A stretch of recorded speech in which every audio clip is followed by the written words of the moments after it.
Sir இப்போ நம்ம பார்க்குறது பார்த்தீங்கன்னா டங் சூர்யா ரெட்டுன்னு சொல்லுவாங்க. அதோடய நேம் வந்து டங் சூர்யா ரெட்டு. அதோடைய பழம் பார்த்தீங்கன்னா உள்ளே வந்து இது மாதிரி ரெட் கலரில் இருக்குது அந்த சொலை எல்லாமே. ஸோ பார்த்தீங்கன்னா இவ்வளோ சின்ன செடி பார்த்தீங்கன்னா இப்போ இது வந்து 5 to 6 ஹைட்டில் இருக்குது. எல்லாமே 50 கிலோ கவரில் எல்லாமே 1.5 வருஷத்துக்கு மேலான செடி தான். சரிங்களா? அப்படின்னு நெட்டன் மழை உடனே நமக்கு எல்லாமே பூ பிஞ்சு வேறு கண்டிஷன் தான். இந்த பாருங்கள் எல்லா துளியிலுமே பிஞ்சு இருக்குது பார்த்தீங்களா. ஸோ இந்த பிஞ்சுங்கெல்லாம் பார்த்தீங்கன்னா ஒரு 1 இயர் பக்கத்தில் இது மாதிரி எல்லாமே ரிமூவ் பண்ணி போட்டுருணும். ரிமூவ் பண்ணி போட்டிங்கன்னா அந்த செடி கொஞ்சம் நல்லா க்ரோத் நல்லா வளர்ந்துடும். அதுக்கப்புறம் நீங்கள் வந்து பழம் விட ஆரம்பிக்கலாம். செடி பார்த்தீங்கன்னா இப்போ நம்மக்கிட்ட நிறையவே ஸ்டாக் வந்துருக்குல்ல, புதுலோடு தான் எல்லாமே ஃப்ரெஷ்ஷாக சூப்பராக இருக்குது பாருங்கள்.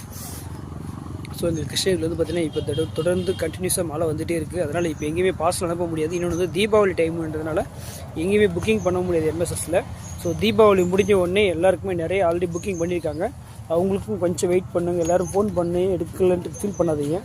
ஸோ தீபாவளி கழிஞ்ச உடனே எல்லாருக்குமே டிஸ்கஸ் பண்ணிவிடுவோம். ஸோ பார்த்திங்கன்னா உங்களுக்கு நிறைய பிளான்ட் இருக்குது. ஸோ வேணுன்றவங்க வந்து ஸ்க்ரீனில் இருக்கிற 2 நம்பருக்குமே வாட்ஸ்அப்பில் வந்து மெசேஜ் போடுங்க. என்ன பிளான்ட் வேணுன்ட்டு. எல்லா ஃபோனும் அட்டன் பண்ண முடியாது, எல்லாக்கிட்டையும் பேசுறதுக்கும் டைம் இருக்காது. நீங்கள் வாட்ஸ்அப்பில் வாய்ஸ் மெசேஜ் போடுங்க. அதுக்கு உங்களுக்கு என்ன டவுட்டு என்ன கிளியர் பண்ணிடுறோங்க. தேங்க்யூ.